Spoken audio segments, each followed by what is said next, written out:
Assalamu alaikum students, welcome to my YouTube channel Chemistry by SI. In this lecture we are going to discuss the topics of stoichiometry. सबसे पहले हम लोग बात करते हैं कि stoichiometry क्या है और उसकी क्या इम्पोर्टेंस है. So the word stoichiometry comprises from Greek word. The one word is station, which means the element, and another word is metron, which means the measurement. So the measurement of elements for any chemical reaction is known as stoichiometry. अब जब भी हम किसी भी chemical reaction की बात करते हैं, चूँकि केमिकल रिएक्शन में हम लोग elements, atoms, substances and many ions इनकी बात कर रहे होते हैं, तो वहाँ पर हमें स्टोइचोमेट्री बहुत हेल्प करती है. क्योंकि हम जब भी कोई केमिकल रिएक्शन करवाते हैं तो हमें ये मालूम नहीं होता कि कितनी मेजरमेंट के हिसाब से, मतलब कितनी मिक़दार में हमारा कोई भी रिएक्टेंट हमें कितनी मिक़दार में कोई भी प्रोडक्ट दे रहा है.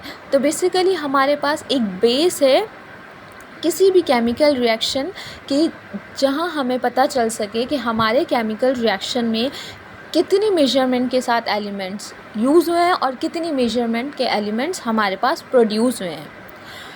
ओवरऑल अगर बात की जाए तो हमारे पास क्या है, क्वांटिटेटिव मेजरमेंट देती है स्टोइचोमेट्री.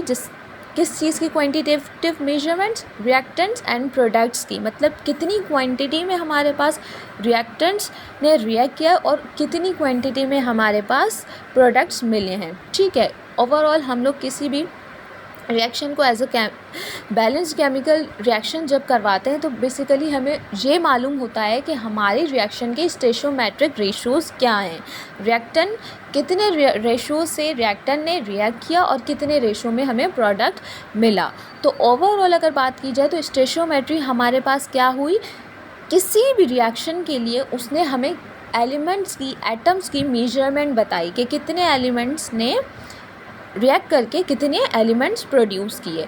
ठीक है, केमिकल रिएक्शंस के लिए, किसी भी सब्सटेंस के लिए जब बात करते हैं तो हमारे पास एक यूनिट आता है जो कि मोल के नाम से होता है. मतलब मोल बेसिकली हमारे पास ग्राम एटॉमिक मास या फिर ग्राम मॉलिक्यूलर मास या फिर ग्राम फार्मूला मास. एटॉमिक मास हम किसी भी एटम के लिए यूज़ करते हैं, फार्मूला मास किसी भी फार्मूला के लिए यूज़ करेंगे, एंड मॉलिक्यूलर मास हम किसी मॉलिक्यूलर के लिए यूज़ करेंगे. ठीक है, तो किसी भी सब्सटेंस का जो gram atomic mass, formula mass और मॉलिक्यूलर मास जो होता है वो बेसिकली हमारे पास मोल कहलाता है. ठीक है, जिसमें बेसिकली हमारे पास 6.02 एक्सपोनेंट 23 पार्टिकल्स हों. मतलब कोई भी सब्सटेंस है हमारे पास, उसका एक वन मोल हमेशा 6.02 एक्सपोनेंट 23 पार्टिकल कंटेन करेगा. अब फॉर एग्ज़ाम्पल किसी भी एटम की बात कर लेते हैं.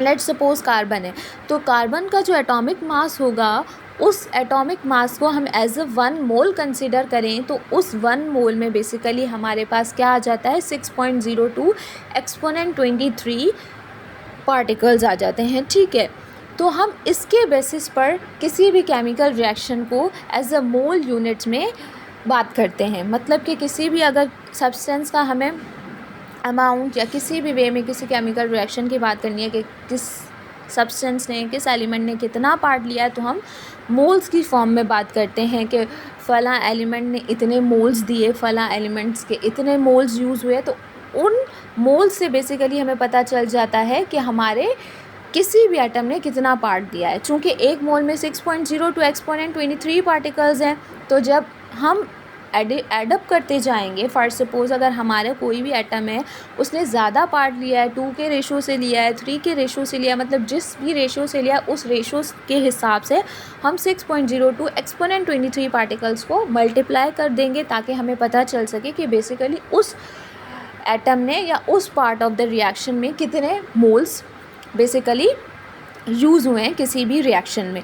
तो ओवरऑल हमारे पास मोल इसके काम आता है जब भी हम केमिकल रिएक्शंस में एटम्स उसके लिए, फार्मूलाज के लिए, सब्सटेंस के लिए बात करते हैं किसी भी केमिकल रिएक्शन में, तो हम मोल का वर्ड यूज़ करते हैं. ठीक है, तो बेसिकली हमारे पास ओवरऑल कंक्लूजन ये आता है कि किसी भी एक उसमें ग्राम एटॉमिक मास में, फार्मूला मास में या फिर मॉलिक्यूलर मास में हमारे पास 6.02 एक्सपोनेंट 23 पार्टिकल्स होते हैं, ठीक है। और 1 mole, any substance of 1 mole contain 6.02 exponent 23 particles. On this behalf we can say that which atom or which part of the reaction contain how many moles in the reaction. So it's about the mole. So let's move towards Avogadro's number. The number of particles present in 1 mole of any pure substance is known as Avogadro's number and its numerical value is 6.02 exponent 23. अब वही बात जो हमने पीछे मोल के लिए की थी कि जब भी हमारे पास किसी 1 मोल में 6.02 पार्टिकल्स आ जाते हैं तो हम उसे एज अ 1 मोल कहते हैं। जब भी 6.02 पार्टिकल्स हमारे किसी भी सब्सटेंस के ग्राम एटॉमिक मास में होते हैं तो हम उसको बेसिकली 1 मोल का नाम देते हैं। तो यहाँ पर भी वही बात आ जाती है कि किसी भी प्योर सब्सटेंस के 1 मोल में जब हमारे पास 6.02 एक्सपोनेंट 23 पार्टिकल्स आ जाते हैं तो उसको बेसिकली हम एवोगाड्रोस नंबर का नाम देते हैं और उसकी न्यूमेरिकल वैल्यू 6.02 एक्सपोनेंट 23 है, ठीक है। तो ये बात हो जाती है एवोगाड्रोस नंबर की। मोल में जो हमारे पास 1 मोल कंटेन करा था 6.02, उसी को बेसिकली हमने ऐसे एवोगाड्रोस नंबर का नाम दिया है, ठीक। अब हम बात कर लेते हैं मोल की फॉर आयोनिक कंपाउंड्स, ठीक है। एक कंडीशन होती है जब हम एटम्स की बात कर रहे होते हैं, किसी भी एक एलिमेंट की बात कर रहे होते हैं तो वो एज ए न्यूट्रल फॉर्म में होते हैं। न्यूट्रल फॉर्म में कुछ भी नहीं होता। फॉर सपोज़ कोई भी एटम लिया हमने, जैसे मैंने आपको कार्बन की एग्जांपल दी थी। कार्बन अगर हमारे पास अगर कार्बन 12 ग्राम कार्बन है फॉर सपोज़, तो उसके चूँकि वो उसका एटॉमिक मास है, ठीक है। तो atomic mass is a 1 mole is referred as, जो हमने पीछे बात की थी, सही है। तो यहाँ पर ये है कि आयंस की बात हो रही है। जब भी किसी भी आयनिक कंपाउंड्स की बात होगी किसी भी रिएक्शन में तो हम उसको एज अ फार्मूला यूनिट्स में, उसके फार्मूला यूनिट्स में बात करेंगे, ठीक है। उसको एज अ फार्मूला में ब्रेक करेंगे, फिर उनके यूनिट्स पे बात करेंगे कि किस तरह उसमें पार्टिकल्स मौजूद हैं, ठीक है। अब हमारे पास क्या है, फॉर एग्जांपल यहाँ पर दी गई है MgCl2 की, मैग्नीशियम क्लोराइड की, ठीक है। कोई एक सॉल्यूशन है जिसमें हमारे पास मैग्नीशियम क्लोराइड है, ठीक है। अब हम बात करते हैं कि अगर मैग्नीशियम क्लोराइड है तो उसके 1 मोल में हमारे पास 6.02 पार्टिकल्स हैं, ठीक है।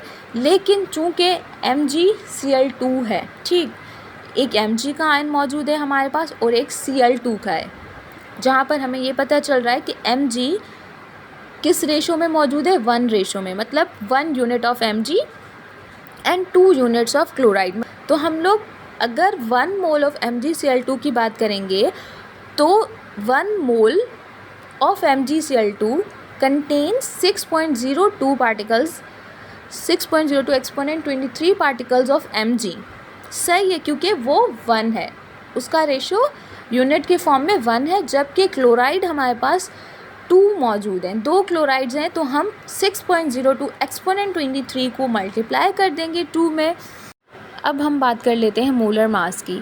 मोलर मास बेसिकली क्या है, the mass in gram of 1 mole of any pure substance is known as molar mass and molar mass is represented as gram per मोल।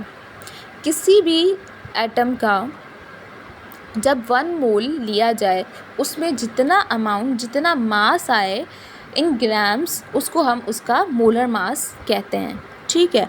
जैसे मैंने पीछे बात की थी मोल के वक्त कि कोई भी एटॉमिक मास, फार्मूला मास या फिर मॉलिक्यूलर मास हमारे पास जब होता है किसी भी एटम का तो हम उसको एज अ 1 मोल का नाम देते हैं, ठीक है। तो यहाँ पर क्या बात आ जाती है, यहाँ पर बात आ रही है कि किसी भी एटम के 1 मोल में जितना मास आ जाए वो उसका मोलर मास है, ठीक है। पीछे बात जो हुई थी formula mass, molecular mass, for ये according to the atom, molecule और फार्मूला थी। ओवरऑल अगर मैं बात करूं तो हम उसको एज अ मोलर मास का नाम देते हैं कि किसी भी पर्टिकुलर एटम जब 1 मोल के बिहाफ पे उसकी बात की जाती है तो उसका जो अमाउंट, उसका जो वेट होता है वो बेसिकली क्या होता है, हमारे पास मोलर मास कंसिडर कहलाता है।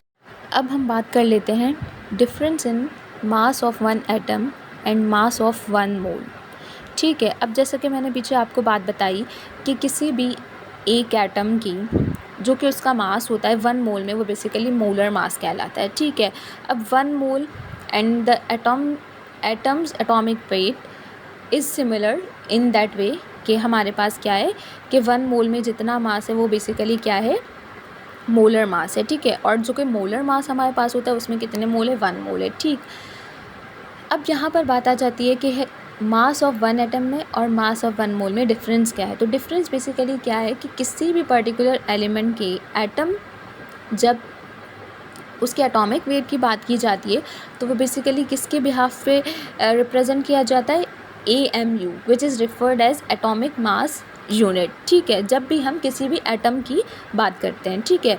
जबकि अगर हम किसी भी एक मोल की बात करें, 1 मोल की बात कर रहे हों किसी भी एटम की, तो बेसिकली हमारे पास किस में एक्सप्रेस होता है, ग्राम्स में मेजर होता है। ठीक है। तो इन दोनों का basically difference unit conversion, unit difference है। ठीक है। अब फॉर एग्जांपल आयरन का जो हमारे पास एटॉमिक वेट होता है, जब हम उसकी as a atom 1 mass of 1 atom की बात करें, ठीक है, तो उसको हम किससे एक्सप्रेस करेंगे, 55.85 AMU एटॉमिक मास यूनिट। और ऑन द अदर हैंड जब उसकी मोल्स के बिहाफ पे बात करें कि 1 मोल में कितना मास होगा, तो हम ग्राम्स में बात कर रहे हैं चूँकि, तो यहाँ पर क्या हो जाएगा 55.85 ग्राम्स। तो ओवरऑल जब भी हम एटॉमिक वेट की बात करते हैं तो AMU से रिप्रेजेंट करते हैं, जबकि मोल्स की बात करते हैं तो हम ग्राम से रिप्रेजेंट करते हैं। ठीक है। Now the last one is molar volume.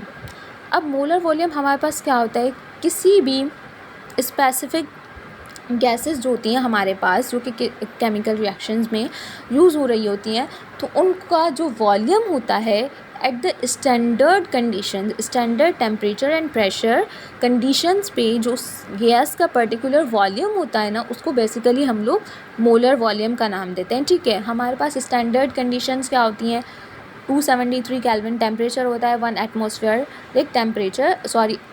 Atmospheric pressure होता है। ठीक है। तो इन बेसिकली इन कंडीशंस पे जब भी हमारे रिएक्शन में या किसी भी हम गैस की बात करते हैं and in that conditions, standard conditions, तो बेसिकली उसके वॉल्यूम को हम क्या नाम देते हैं, मोलर वॉल्यूम। अगर हम किसी भी आइडियल गैस की बात करते हैं at these standard conditions, temperature and pressure, तो हमारे पास जो गैस का वॉल्यूम होता है, मोलर वॉल्यूम, वो बेसिकली 22.4 dm³ के बराबर होता है, चाहे वो कोई भी गैस हो, जब वो आइडियल कंडीशंस में है, आइडियल गैस है एंड कंडीशंस आर स्टैंडर्ड, तो हम उसको कहते हैं कि basically the volume of gas is 22.4 dm³. So that's the end of the topic. I hope you will understand all the concepts easily. So please like, subscribe and share my channel. Stay connected for further information.